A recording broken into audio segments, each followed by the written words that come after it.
وہ ان کا وہ کریٹو ہوتے ہیں مگر وہ ڈیسک کے اوپر بیٹھ کے کام کرتے رہیں گے اور کچھ نہ کچھ. بالکل. ویس I want to thank two amazing people جن کا ہماری زندگی میں بہت رول ہے. ہم دونوں کے اسپاؤزز, کیونکہ ہم نے رمضان میں ہم اپنے اور زندگی کے کام بھی کر رہے تھے, لیکن ہم اتنے تھورلی کریٹیولی پروسیس میں انگیج تھے کہ ان لوگوں نے بڑا پیشنٹ ہو کے ہمیں سپورٹ کیا. برار آپ اس بات سے اگری کرتے ہیں, you know your spouse also, my spouse also, ان کی سپورٹ ایک ٹائم آئے تھا کہ بس کر دو, یہ ہو گیا پروجیکٹ. بالکل. So we are very thankful to them.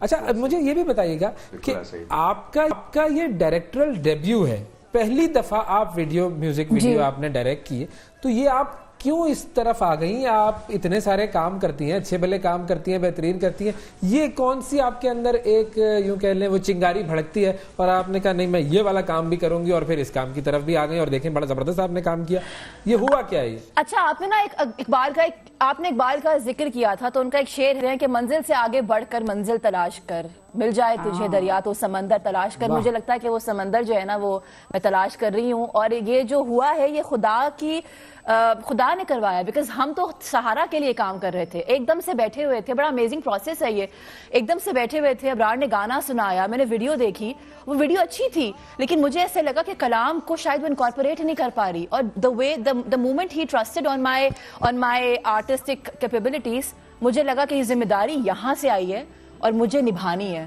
تو بس وہ میں آج تک نبھانے کی کوشش کر رہی ہوں. سارا نے مجھے ایک دو ریفرنسز دیے جو کہ بہت اچھے ویڈیوز, ان کو بھی کریڈٹ ضرور دینا چاہیے. مجھے ان کے گانوں کے بول یاد نہیں ہیں مگر they were really good. بالکل سارا اس پہ چلتے ہیں, بالکل اے آئی پہ چلتے ہیں, اور وہ ویڈیوز میں قدرتی کچھ دن پہلے میں دیکھ رہا تھا, اور میں نے وہ چونکہ ہمارا گروپ ہے ایک میوزیشینس کا, تو اس میں اپریشیٹ بھی میں نے ان کو کیا.